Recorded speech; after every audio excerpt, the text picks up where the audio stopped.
साथ में अब की नाचो बरौआ साथ में देवरू के बारात में अब की नाचो बरौआ साथ में देवरू के बारात में।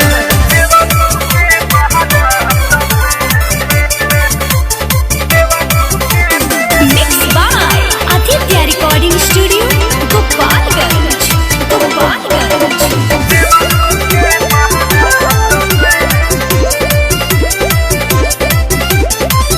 निकली पारा छावन सैया बाजी जब डीजे कमर हिलाए बरौआ संगे वही जे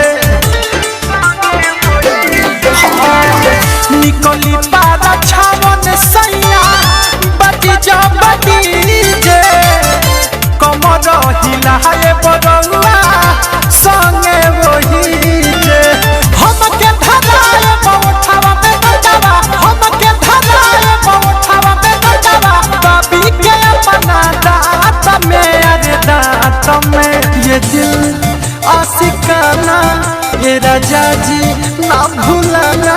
अरे भौजी अरे रोमांटिक हो गई का ना जी गावत नहीं ता गावा अब की नाचो बरौआ साथ में देवरू के बारात में अब की नाचो बरौआ साथ में देवरू के बारात में।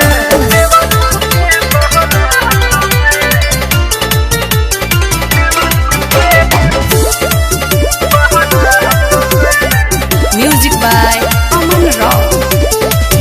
मनोज माता वाला पिया मन बना ही बात जी एक कहीं देवहर दुलरुआ बाड़े से सनाथ जी बुझल मनोज माता वाला पिया मन बना ही बात जी एक कहीं देवहर दुलरुआ बाड़े से सनाथ जी।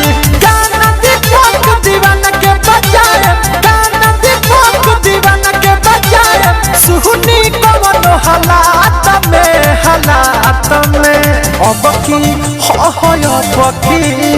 अब की नाचो बरौआ साथ में देवरू के बारात में अब की नाचो बरौआ साथ में देवरू के बारात में। एही लगन में ललसा पूरा दीजिए एको नया लहंगवा मंगा दीजिए कनवा में बाली लगा के उठा लाली कनवा में बाली लगा के उठा लाली बिंदिया साथ के माथ में अरे माथ में अब की नाचो बरौआ साथ में देवरू के बारात में अब की नाचो बरौआ साथ में देवरू के बारात में। बुझनी है सैया जी।